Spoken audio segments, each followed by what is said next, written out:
Well, don't let the photographs fool you. This is a community with no doctor, no store, barely any people. But what the pictures show, that even a dying town can be a very hard place to leave. The map of Canada is dotted with small, isolated communities, many on the brink of extinction, and tonight we'll tell you about one of them and why. We're headed to Little Bay Islands off Newfoundland. It's one of dozens of outports where the province wants to move people out and save on services. But as Chris O'Neill Yates discovered, some residents are down on packing up. Looks like a good day for skate anyway. Yeah, Mike Parsons is living his dream. How did you get down without falling down? Ferry didn't run this morning. He and his wife, Georgina, have made their own private skating loop on the harbor. They moved back to retire early in Little Bay Islands, at the same time as nearly everyone else is getting ready to leave.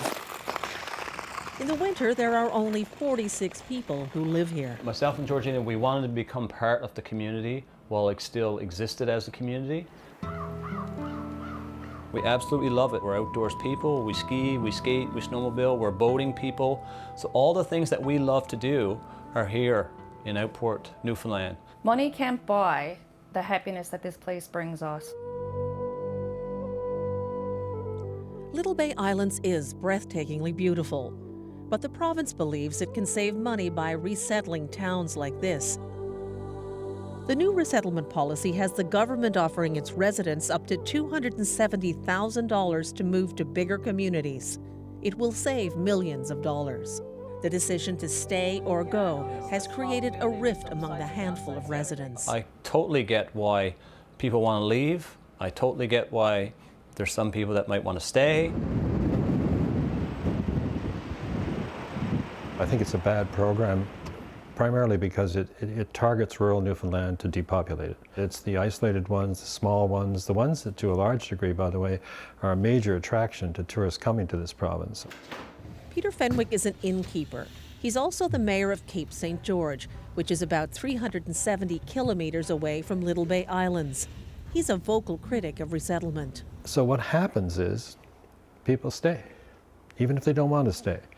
And the whole program works in entirely the opposite direction of what some foolish bureaucrat has designed it to do.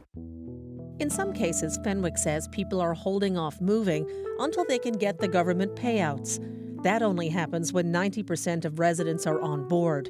It may take a decade for some communities, but under the program, they'll get paid much more to leave than their properties are worth. I would hope that the government would say, our deficit is now $2 billion and we can't afford to do this anymore.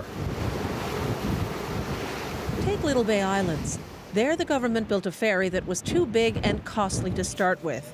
It was built for more than $27 million in 2011, and it's more than $16,500 to operate per person per year. Some bureaucrat or some politician in the past has decided that we're going to have this big fancy boat and that we're going to make sure that there's a cook on it who makes $100,000 a year and that virtually the entire crew does. So it's not the blame of the people in the small communities. It's the government's poor policies that have made it so expensive. In fact, today, my videographer and I were the only ones taking the boat on our return trip. About 500 kilometers away, this community took matters into its own hands. Centreville on its own was not a viable community, but it amalgamated with two others in 1992. Now a combined 1,100 people live here. The Noble family has been manufacturing wood products for 40 years. Shane Noble's relatives already resettled once from a nearby island in the 1950s. He moved to Ontario for a while, but came back to run the family business 15 years ago. After I moved back, I brought 4 families back home.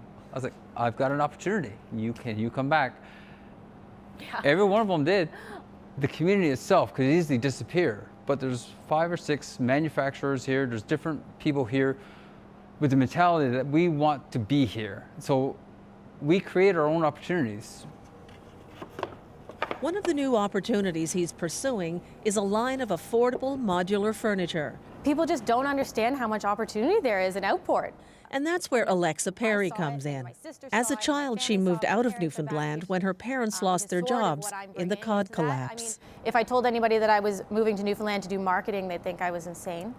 And turns out there's plenty of opportunity here to do marketing. When I come back here to visit and see that that's what's happening, that people are leaving the communities and there's that threat of that history dying, well, I think that's the exact reason that I feel compelled to come back, because those roots are still important to me. So Noble believes there are other reasons that make living here attractive. We're talking some large corporations who have executives that live in rural Newfoundland simply because we have internet. It's an hour's drive to the airport in Gander, so it's high-paying jobs that live here. I take tons and tons of pictures every day, in the hundreds of pictures. What I'm trying to do with my pictures is kind of create some of that emotional connection to Little Bay Islands. You know, Little Bay Islands doesn't get lost. The Parsons have a plan for after the provincial government cuts off all services. So when the ferry stops, we have our own 42-foot longliner, so we can travel pretty much year-round. We have 3 deep freezes in the basement, and 1 is full of fish. Moving into a community that is emptying out is not for everyone. But Parsons believes there's more to life here. These islands and these communities have so much to offer that for people that want to get away from a busy lifestyle, from living in cities or living in parts of the world where they want to get back to the land and they want to experience a slower pace of life.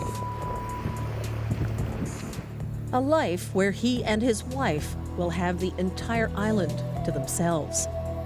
Chris O'Neill Yates, CBC News, Little Bay Islands, Newfoundland.